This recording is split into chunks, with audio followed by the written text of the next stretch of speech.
The man with one watch always knows what time it is, but the man with two is never quite sure. So what does this have to do with the best way to heal from chronic pain? Turns out that this insight is actually key to making sure that you don't get stuck along your healing journey. So we're going to talk about that in this video. Let's go ahead and jump right in.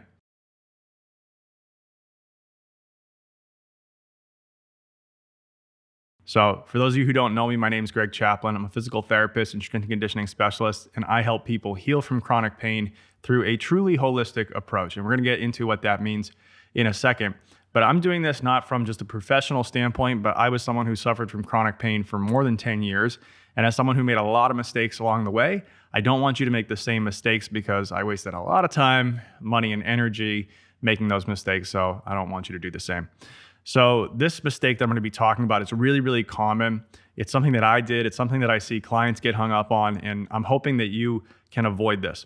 So that mistake is putting all your eggs into one basket, into one approach. And I'll illustrate this with an analogy and a story.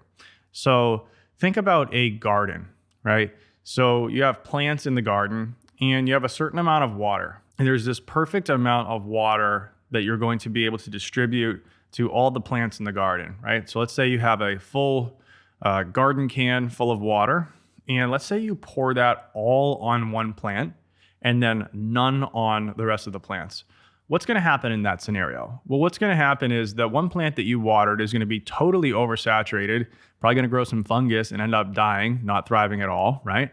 And then the rest of the plants are going to be completely dry. They don't get the moisture they need, and they can't flourish either. So at the end of the day, you just have this really crappy kind of dead garden, right? And this is what a lot of people do in this healing journey that they're on, because they'll go from one approach to the next, and they'll focus on just one aspect of their healing. And so an example of this would be what I did, which was I was focused on the physical symptoms that I was having, and I assumed that a physical symptom required a physical solution. So I actually changed my career from being a musician to being a personal trainer to get more knowledge, and then ultimately a doctor of physical therapy to get even more knowledge, with the assumption that more knowledge about the body would give me the perfect approach from a physical perspective to have a physical solution for physical symptoms. Now, once that didn't really pan out, then I jumped to the next approach, which for me was meditation. Went really hard into meditation, saw some results, but then that couldn't give me consistent results. And the more pressure I put on that approach and the more I overwatered it, if you will, the less benefit it returned to me. And there's all sorts of reasons why that can happen with meditation. That's probably a topic for another video, but this can happen with any approach you do. So then I found emotional regulation techniques and expressive writing and processing some trauma and things like that. And again, that helped for a little bit, but I wanted to put all the eggs in that basket. I wanted to put all the water on that plant. And what ended up happening is I wasn't taking care of those other plants. They were getting dry, and I was putting too much water on that plant, and it was going to rot out and get fungus and die as well. Right? So when we're talking about a holistic approach, we're really talking about being able to hold simultaneously contradictory viewpoints at the same time, right? So if we have a physical symptom and our idea is that there's got to be a physical solution, we're going to focus on the body. If we then say, well, no, it's not due to a physical problem, it's due to a mind problem. So I got to double down on mindfulness or spirituality or process old traumas, right? So these are all different approaches, and they come at the issue from different angles. And so if we think that we need to find the one right answer here, if we need just one watch, then what we're going to ultimately find is that ends up disappointing us because it doesn't quite water all those different plants. It just waters one of them.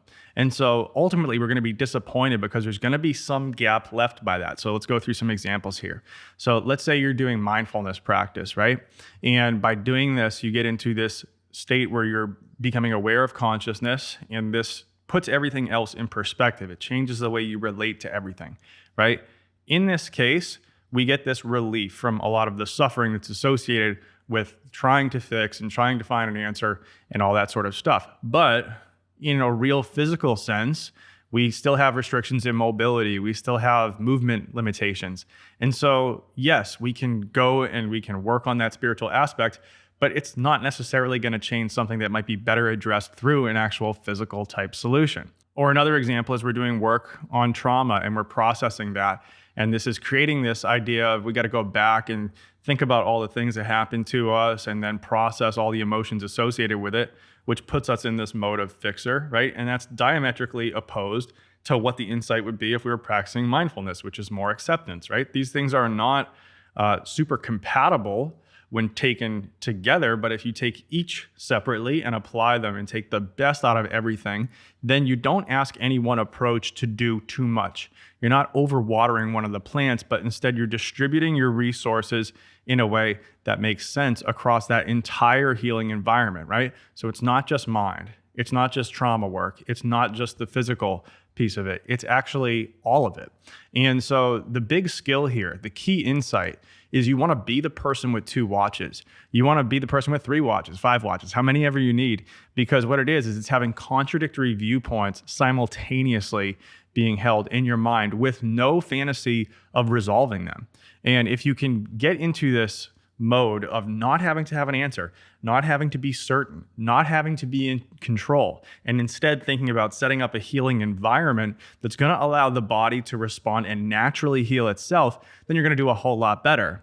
But on the flip side, if you're always looking for that one perfect approach and you're trying to pin it down to a definite answer and you need to be in control and you need to control the body, well, good luck. You're probably going to stay in this cycle of rehab purgatory where you're stuck doing the same thing over and over again, expecting different results, which we all know is insane. So if you want to heal, be the person who can hold simultaneous approaches that are contradictory in nature without any fantasy of resolving them. And I think you're going to find you're going to get unstuck and be able to heal a whole lot better. And remember here that healing takes time. You need to apply these techniques over time. You need to understand at what point you're going to water what plant, at what point you're going to reach for what tool. This is a skill that you'll improve over time as you practice. So if you need guidance with that, you can go down to the description, book in on a call, and see if you'd be a good fit for coaching. Thanks a lot for watching this video. And until next time, peace.